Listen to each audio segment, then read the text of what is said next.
Hello friends, welcome back to channel में संदीप सोनी। आपका इस इंटरेस्टिंग वीडियो में स्वागत करता हूं।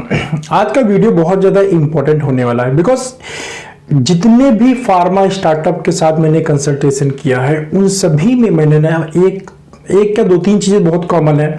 उसमें से एक आज इंपॉर्टेंट चीज की मैं बात करने वाला हूं, वो है फील्ड फोर्स जो हमारा है, जो हमारी एम्प्लॉई है, मेडिकल रिप्रेजेंटेटिव हैं या एरिया मैनेजर्स हैं, उनको हम टास्क क्या देंगे। एक्चुअली फ्रेंड क्या होता है, जब हम फार्मा स्टार्टअप रन करने की बात करते हैं ना, तो वहां पे जो मेन बिजनेस आता है वो होता है, बिजनेस जो आने का काम होता है वो थिंक टैंक के थ्रू आता है। हम क्या सोचते हैं कि जो हमारा मेडिकल रिप्रेजेंटेटिव है या एरिया मैनेजर है वो हमको बिजनेस जनरेट करके देगा, वो वर्क करेगा, लेकिन बिजनेस जनरेट करेगा, लेकिन वो बिजनेस जनरेशन कैसे होगा, क्या करना है उसको फील्ड में जाके, ये बताने का काम कंपनी के थिंक टैंक का होता है। अभी आपका स्मॉल स्टार्टअप है तो आपकी रिस्पॉन्सिबिलिटी ये हो जाती है कि आप उसको वो टास्क दें। तो कौन कौन से टास्क देने चाहिए मेडिकल रिप्रेजेंटेटिव को, कौन सी चीज का फीडबैक लेना चाहिए, क्या करना चाहिए, वो सब मैं आपको इस वीडियो के अंदर बताने वाला हूं। इससे आपको थोड़ा सा एक आइडिया लग जाएगा जिसके थ्रू आप इसे डिफरेंट टास्क क्रिएट कर सकते हैं, डिफरेंट चीजें कर सकते हैं। और भी बहुत सारी चीजें होती है, बट यहाँ पे मैंने 10 इंपॉर्टेंट पॉइंट्स को लिया है, 10 टास्क को ऐसे लिया है जो आपको अपने फील्ड फोर्स के साथ कराना ही चाहिए। इंपॉर्टेंट है, चाहे मेडिकल रिप्रेजेंटेटिव हो या फिर एरिया मैनेजर हो, दोनों ही कंडीशन के अंदर ये कंपलसरी टास्क है जिसको करना ही होता है। ठीक है, तो और इन डिटेल में और कौन सी इंपॉर्टेंट चीज होती है, बजटिंग होती है, और एक दो चीजें और बड़ी इंपॉर्टेंट होती है। बट आज इस वीडियो में हम बात करेंगे टास्क कौन कौन से मेडिकल रिप्रेजेंटेटिव को देना चाहिए। सबसे पहला टास्क है फ्रेंड, वो है रिपोर्टिंग का। मेडिकल रिप्रेजेंटेटिव को ना आज जैसे फोन कॉल से रिपोर्टिंग लेते हैं, बहुत लोग व्हाट्सएप से रिपोर्टिंग करवा लेते हैं, डिफरेंट मोड है। देखिए, इसका बहुत ही सिंपल तरीका है। अगर आपको मेडिकल रिप्रेजेंटेटिव से रिपोर्टिंग लेना है तो ऐसे फॉर्मेट लीजिए जिसको ट्रैक किया जा सके, मींस जो चेक किया जा सके। आपको जब इच्छा हो तब उसके रिपोर्ट को चेक कर सके, तो उसके अंदर क्या मिस्टेक हुई है, कौन सी प्रॉब्लम्स हुई है, तो उसको क्या एनालाइज कर सकते हैं आप। ठीक है, इसका सबसे अच्छा तरीका है, एक तो आप किसी ऐप के थ्रू जा सकते हैं, मतलब डिफरेंट ऐप अवेलेबल हो गए, बट वो थोड़ा कॉस्टली हो जाता है। सस्ता फ्री का तरीका क्या है, एक्सेल सीट पे आप इसको डिजाइन कर सकते हैं। डिजाइन करने के बाद में रिपोर्टिंग वाला सिस्टम डिजाइन कर सकते हैं। 30 डेज के सीट को क्रिएट कर दीजिए। सीट क्रिएट करने के बाद मेडिकल रिप्रेजेंटेटिव को दे दीजिए और उससे हर तीसरे दिन रिपोर्ट लेते रहिए। मतलब ये कंपलसरी कर दीजिए कि एवरी थर्ड डे आपको रिपोर्ट भेजना है। अगर आपका मेडिकल रिप्रेजेंटेटिव या आपका एरिया मैनेजर, फील्ड फोर्स जो भी है, टाइम पे रिपोर्ट नहीं भेजता है तो उसका भी तरीका है। सिंपली आप 50 रुपीज या 100 रुपीज का फाइन डाल दीजिए कि भाई इस दिन अगर आपने रिपोर्ट नहीं भेजा तो आपको इतना फाइन आपके सैलरी से कट हो जाएगा, तो अपने आप ही टाइम पे आपको रिपोर्ट मिलने लगेगा। पहला काम। दूसरा काम है tour plan and secondary statement. Tour plan, TP जिसको हम बोलते हैं, ये बहुत इंपॉर्टेंट है। टूर प्लान फ्रेंड ऐसा होता है कि मुझे अगले मंथ किस डेट पे कहां काम करने जाना है, ठीक है, उसको बोलते हैं टूर प्लान। तो एवरी मंथ, जैसे मुझे अभी मई चल रहा है तो मुझे अगर जून का टूर प्लान भेजना है, मुझे मींस मैं अगर मेडिकल रिप्रेजेंटेटिव हूं या मैं एरिया मैनेजर हूं या फिर सेकंड लाइन मैनेजर हूं, जो भी हमारे जो भी आप समझ लें, तो मुझे मैं अपना प्लान 25 तारीख तक, इस महीने मई के 25 तारीख तक, 26 तारीख तक लेटेस्ट मैं अगले महीने का टूर प्लान भेज दूंगा। किस दिन मैं कहां काम करने जाऊंगा मैं बना के अपनी कंपनी को भेज दूंगा। तो आप भी क्या कर सकते हैं, अपनी टीम मेंबर से, जो भी फील्ड फोर्स है, उनसे टूर प्लान जरूर ले लीजिए। उसकी डेट डिसाइड कर दीजिए कि 25, 26, 27 जो भी लास्ट डेट रखिए, उस डेट पे आपको लेना है। दूसरा काम, इसी में दो चीजों को मैंने कंबाइन कर दिया, उसे अलग अलग पॉइंट भी हो सकता था, वो है सेकेंडरी स्टॉक स्टेटमेंट।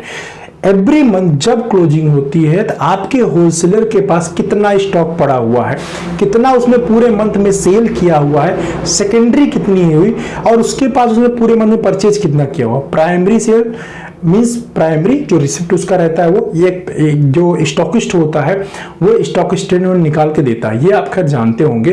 बट मेरे कहने का मतलब ये है कि आप stock statement every month first week तक आपके पास आना चाहिए। मतलब 4-5 तारीख लास्ट डेट होती है स्टॉक स्टेटमेंट को पहुंचने के। इससे फायदे क्या होते हैं, इससे आप एनालाइज कर सकते हैं कि आपके स्टॉकिस्ट के पास कितना स्टॉक पड़ा हुआ है, वो हमको बताता है कितना ऑर्डर लगेगा। अभी स्टॉक ही डंप हुआ पड़ा है, आपके मेडिकल लाइन में डंप कर दिया है और आप बोल रहे हो उसको सेल लाने के लिए, वो सेल नहीं ला पाएगा क्योंकि अभी तो पुराना स्टॉक वो लिक्विडेट करेगा ना, नया ऑर्डर कहां से आपके पास लगा देगा। ठीक है, तो आपको ये काम करना पड़ेगा। तीसरा है core doctor format. Core doctor format मतलब होता है कि ये दो तरीके से बनाया जाता है। एक तो आपने अपने डॉक्टर लिस्ट को दो पार्ट में डिवाइड कर दिया, कुछ कोर डॉक्टर बना दिए जो अच्छे डॉक्टर हैं, जहां से मतलब 5-10 हजार का बिजनेस आ सकता है। एक कैटेगरी वाले 20-25-50 डॉक्टर ऐसे हो गए, और 50 डॉक्टर या 100 डॉक्टर आपके सिंगल विजिट में हो गए या डबल विजिट में रखते हैं, बट वहां से बिजनेस जो है ना कम आएगा, मतलब 1000-2000 रुपए का ही बिजनेस लाएगा, 1000-2500 रुपीज।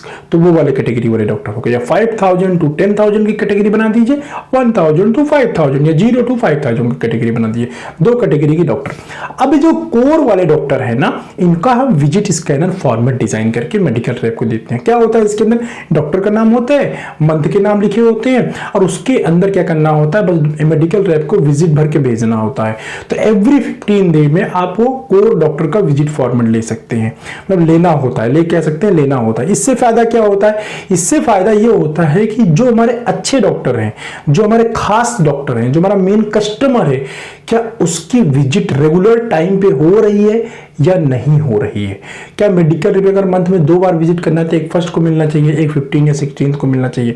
क्या टाइम इंटरवल ठीक है, सही टाइम पे मिल रहा है कि नहीं मिल रहा है। क्योंकि देखो अगर आपको बिजनेस जनरेट करना है ना, तो रेगुलर कॉल कंसिस्टेंसी के साथ और रेगुलर इंटरवल पे करना बहुत ज्यादा इंपॉर्टेंट है, ठीक है। तभी जो है बिजनेस जनरेट होता है, तभी प्रिस्क्रिप्शन एक्चुअली फ्रेंड जनरेट होते हैं। तो इसलिए इसको ट्रैक करना बहुत ज्यादा जरूरी है। इसके बाद आता है नेक्स्ट पॉइंट, वो है रिव्यू, मंथली रिव्यू।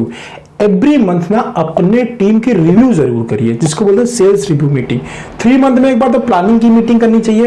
प्लानिंग की मीटिंग का मतलब होता है हम क्या काम करने वाले हैं, कौन सी एक्टिविटी करने वाले हैं, आने वाले 3 मंथ के अंदर मेरी क्या प्लानिंग रहेगी, मैं आपको सैंपल कितना दूंगा, मैं आपको गिफ्ट कितने देने वाला हूं, मैं कौन सी इन्वेस्टमेंट करने वाला हूं, मैं क्या एक्टिविटी करने वाला हूं। ये सब चीजें क्वार्टर मीटिंग में डिस्कस करते हैं। मतलब 3 मंथ में एक बार 3 मंथ का प्लान बनाइए, अपने पास खुद से बनाइए और अपने मेडिकल क्लर्क को दे दीजिए, ठीक है। बुला के समझा दीजिए कि ऐसे ऐसे काम करेंगे, या ये चीजें आपको इस टाइम मिलेगा। आप कंप्यूटर के अंदर इसको एक प्रेजेंटेशन टाइप का बना के दे सकते हैं, ठीक है। रिव्यू मीट क्या होता है, एवरी मंथ कर सकते हैं आप, करना भी चाहिए। स्मॉल स्टार्टअप है, आपको रिव्यू करना बहुत ज्यादा जरूरी है। रिव्यू मीट में क्या फॉर्मेट होता है, 4-5 फॉर्मेट होता है। पहला फॉर्मेट होता है सेल्स डाटा का, उसका टारगेट कितना था टारगेट कितना था मेडिकल रिप्रेजेंटेटिव का, उसने अचीव कितना किया, कितने परसेंट अचीव किया है, कितना ग्रोथ रहा है, पहला सेल्स डेटा। दूसरा होता है कॉल रिकॉर्ड का, आपके डॉक्टर लिस्ट में कितने डॉक्टर थे, उसने कितने डॉक्टर को विजिट किया, टोटल कॉल मंथ में टोटल कॉल ना 300 होना चाहिए। मेडिकल रैप का जो सिस्टम है 12 कॉल पर डे होता है, 25 डे के वर्किंग डेज के हिसाब से 300 कॉल किसी मेडिकल रैप को कॉल करना कंपलसरी होता है। अगर आप जनरल डिवीजन में काम करते हैं, अगर आप स्पेशलिटी डिवीजन में फोकस डिवीजन में फोकस लेके काम करते हैं तो 250 कॉल्स होती है। फोकस 11 का कॉल एवरेज लेके हम चलते, उसके हिसाब से 25 को मल्टीप्लाई कर लीजिए, जो भी आएगा वही होता है, ठीक है। 10 या 11 जो स्पेशलिटी डिवीजन है, ठीक है, जहां बड़े बड़े डॉक्टर्स को, जनरल डिवीजन में 12 कॉल का पर डे होता है, 12 call and 12 call and 12 doctor and 7 chemist का एवरेज लेके चलते हैं, ठीक है। तो रिव्यू में पहला सीट सेल्स का, दूसरा कितने डॉक्टर विजिट किए, टोटल नंबर ऑफ डॉक्टर कितने विजिट किए, टोटल कॉल्स कितने किए, कॉल एवरेज कितना रहा, केमिस्ट कॉल एवरेज कितना रहा, पीओबी कितना किया हुआ है, ये सब आपका कॉल रिकॉर्ड को, कितने दिन वर्क किया है, कितने दिन मीटिंग में रहा, कितने दिन फील्ड वर्क किया, कितने दिन छुट्टी पर, ये सब डिटेल आपका सेकंड सीट पे जाता है। थर्ड सीट पे आ जाता है जो आपका कस्टमर मैनेजमेंट है, या फिर थर्ड सीट पे आ जाता है आपके प्रोडक्ट जो फोकस ब्रांड है। मान लीजिए आपके पास 10 प्रोडक्ट है, तो उसमें से क्या करेंगे आप 4-5 प्रोडक्ट फोकस ले लेंगे, फोकस ब्रांड जिसके ऊपर ज्यादा काम करना है, जिसके ऊपर एक्टिविटी करनी है, जिसके ऊपर इन्वेस्टमेंट करना है, तो उसका सेल, प्राइमरी सेल कितनी हुई, सेकेंडरी सेल कितनी, फोकस ब्रांड की सेल्स थर्ड सीट पे आएगा। फोर्थ सीट पे फिर आपका चला जाएगा कैंपेन क्या क्या रन कर रहे हैं, या एक्सेल सीट की मैं बात कर रहा हूं, ठीक है। फोर्थ सीट बनाएंगे कौन कौन से कैंपेन रन किए जा रहे हैं, मान लीजिए ओपीडी कैंप कर रहा है, या आपने कोई कैंपेन और रन कराया है, कोई एक्टिविटी किया है, कोई इन्वेस्टमेंट किया है, उन सारे डॉक्टरों का क्या स्टेटस है, कितना बिजनेस वहां से आया है, कब कब उसको मेडिकल रैप ने विजिट किया है।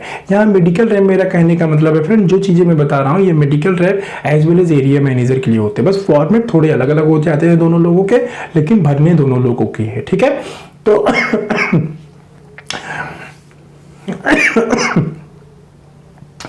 तो दोनों लोगों से ये फॉर्मेट आपको फिलअप कराने होते हैं, ठीक है। इसके बाद है कैंपेन। कैंपेन डिजाइन करने का काम आपका है, लेकिन कैंपेन को रन करने का जो काम है ना वो फील्ड का। कैंपेन क्या होते हैं, जैसे ओपीडी कैंप हो गया, तो मतलब मेडिकल रैप जाएगा, डॉक्टर से बात कर लेगा, डॉक्टर से बात करने के बाद बता देगा सर आज मेरा ओपीडी कैंप है, तो वहाँ कुछ खाने पीने का कुछ भी, जिस थीम के ऊपर हम कैंपेन करते हैं, थीम मतलब तो किसी चीज से हम को रिलेट करके काम करते हैं। जैसे मेरा ब्रांड है, मान लीजिए एजिथ्रोमाइसिन का मेरा ब्रांड है, एजिथ्रोमाइसिन मेरा जो है मान लीजिए स्ट्रॉबेरी फ्लेवर में है, स्ट्रॉबेरी का सीजन है, स्ट्रॉबेरी हमने दे दिया, या स्ट्रॉबेरी से रिलेटेड कोई चीज दिया, उस कलर से कोई चीज दे दिया, ठीक है, खाने पीने का कुछ, टेबल पे पेन पेंसिल कुछ भी चीज दे दिया, और हम बाहर बैठ जाता है मेडिकल रैप कि सर आज मुझे 4-5 प्रिस्क्रिप्शन चाहिए, आपको 2 घंटे बैठ गया वहां पे ओपीडी में, तो वो आपके 4-5 प्रिस्क्रिप्शन मेडिकल जो भी मतलब उसके पास कस्टमर आते हैं, जनरली हम 5 प्रिस्क्रिप्शन या 10 प्रिस्क्रिप्शन एक्सेप्ट करते हैं कि चलो इतना तो उम्मीद है आ जाएगा, बट ये डॉक्टर से रिलेशन के ऊपर टोटली डिपेंड करता है कितना आता है। तो ऐसे अगर इस टाइप का कैंपेन आपने प्लान किया है, बीएमआई कैंप है, बहुत डिफरेंट कैंपेन्स होते हैं, ठीक है, जो भी आपने कैंपेन प्लान किया हुआ है तो वो मेडिकल रैप क्या उसको इंप्लीमेंट कर रहा है या नहीं। जैसे मंडे ओपीडी कैंप प्लान किया था, क्या ओपीडी कैंप मंडे वो कर रहा है, बीएमआई का मंथ में एक बार होना चाहिए था, क्या उसने किया, एक कॉन्फ्रेंस होना चाहिए था, क्या उसने किया, या कोई बाइक टूर करना चाहिए था तो बाइक टूर क्या है उसने किया, कोई पीओबी कैंपेन रन करना था क्या उसने बुकिंग किया, क्या आपने कुछ पर्टिकुलर सेल के ऊपर कोई गिफ्ट रखा हुआ कि चलो आपको 10 बुकिंग करनी है तो उसने क्या बुक किया। तो इस टाइप के डिफरेंट कैंपेन्स रन होते हैं, वो कैंपेन को ट्रैक करना, ठीक है, उसका भी एक फॉर्मेट डिजाइन कर दिया जाता है, उसके अंदर फिलअप करके डेटा लिया जाता है। ये डेटा लेने से ये होता है ना मेडिकल रैप अटेंटिव रहता है, अंडरस्टैंड, इसलिए बार बार आपको डेटा लेने की जरूरत पड़ती है। इसके बाद होता है बिल कलेक्शन। मान लीजिए कहीं पे आपने एक्टिविटी किया हुआ है, तो क्या उस कस्टमर का डेटा आपको भेजा, कितने रुपए का सेल हो गया है, कितने का माल जा चुका है, कितना पेंडिंग है, क्या स्टेटस है, वो आपके पास भेजा, वो डेटा आप उससे मेडिकल रैप से लीजिए। इसके बाद होता है मार्केट रिसर्च। जैसे मान लीजिए आपको कोई जो है नया ब्रांड लॉन्च करना है, अभी उस ब्रांड जो आप लॉन्च करना चाहते हैं, लॉन्चिंग से पहले क्या करते हैं, अपने हम कस्टमर को फाइंड आउट कर लेते हैं। तो एक आरसीपी का फॉर्मेट होता है, उसको आप मेडिकल रैप को दे दीजिए, आरसीपी करवा लीजिए। इससे क्या होगा कि आपको ना एटलीस्ट आपको आपके मेडिकल रैप को ये पता रहेगा कि जो मेरा ब्रांड मुझे लॉन्च करना है कौन कौन से डॉक्टर पे जाके सबसे पहले लॉन्च करना है, किससे मेरी अच्छी बातचीत है, किससे मैं केक कटिंग एक्टिविटी कर लूंगा, किससे मैं कॉन्फ्रेंस करा लूंगा, किससे थोड़ा खाने पीने पे बुला लूंगा, किसके साथ क्या कर सकता हूं, किसका नेचर कैसा है, किससे कैसे बिजनेस आ जाएगा, ये सब चीजें प्लानिंग पहले हो। अब आपका ब्रांड लॉन्च हो गया, मेडिकल रैप को बता दिया ये ब्रांड लॉन्च करना है, इसको इस एक्टिविटी के थ्रू लॉन्च करना है, मान लो केक कटिंग एक्टिविटी के थ्रू लॉन्च करना है कोई पर्टिकुलर ब्रांड, तो उसमें 5 डॉक्टर हमने फिक्स किया यार 5 डॉक्टर के साथ हम केक कटिंग एक्टिविटी करेंगे और उसी के साथ ब्रांड लॉन्च करेंगे। तो वो 5 डॉक्टर कहाँ है, या कौन से डॉक्टर होंगे वो 5 जो एग्री होंगे इस काम के लिए, ठीक है। तो इस तरह से हम मार्केट रिसर्च करा के डेटा को ले लेते हैं, जिससे हमें एक विजन सा मिल जाता है, एक आइडिया मिल जाता है कहां जाके मुझे काम करना। नेक्स्ट पॉइंट है सेल्स प्लानिंग। मेडिकल रिप्रेजेंटेटिव्स हम कई बार सेल्स प्लानिंग नहीं लेते हैं। सेल्स प्लानिंग का मतलब होता है कि आप इस महीने कितने सेल्स करेंगे। अब इसका कोई वेग आंसर नहीं होना चाहिए, ऐसा नहीं मनचाहा बना के दे दिया। एक रीजनेबल सेल्स प्लानिंग आपको एवरी मंथ में स्टार्टिंग के फर्स्ट वीक में मेडिकल रैप से ले लेना चाहिए।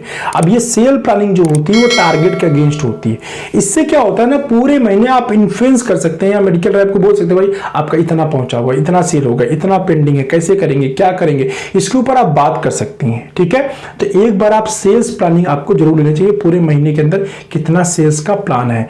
अब ये सेल्स प्लानिंग ऐसा ना मन चाह नहीं होता। इसमें सेल्स प्लानिंग जो बनाई जाती है लास्ट ईयर की कितनी सेल हुई, अगर आप न्यू स्टार्टअप लास्ट ईयर कोई सेल नहीं है तो लास्ट मंथ हमने कितना सेल किया है उसके ऊपर कितना ग्रोथ लेके चलते हैं। सपोज कि 40,000 रुपीज का हमने सेल किया था, इस महीने क्या हम 50,000 सेल कर सकते हैं। तो मेडिकल रैप से कन्वर्सेशन करके उससे हम प्रोजेक्शन लेते हैं कि भाई इस महीने 50,000 आपको करना है, या प्रोजेक्शन लेते हैं और उसके ऊपर टाइट हो जाते हैं भाई इतना करना ही करना है, और इतना करने के लिए मैं आपको ये सपोर्ट दे रहा हूँ, या आपके पास ये कैंपेन है, ये टूल है, इसके थ्रू यहाँ पे बिजनेस निकाल लो, इसके थ्रू यहाँ बिजनेस निकाल लो। इस टाइप की चीजें आप उनसे करवा सकते हैं। इसके बाद जो नेक्स्ट है वो है क्या बोलते हैं इंसेंटिव कैलकुलेशन। देखो अपने कंपनी के अंदर ना इंसेंटिव अगर आप नहीं बनाए बना लीजिए। जब आप मेडिकल रिप्रेजेंटेटिव के साथ में होते हैं ना, मेडिकल रैप से या एरिया मैनेजर से ये जरूर पूछिए कि इंसेंटिव क्या है कंपनी का, क्या प्लानिंग है, कैसे आप इंसेंटिव अर्न करेंगे। बहुत बार मैंने देखा है कि इंसेंटिव की ना क्लैरिटी नहीं होती मेडिकल रैप्स की।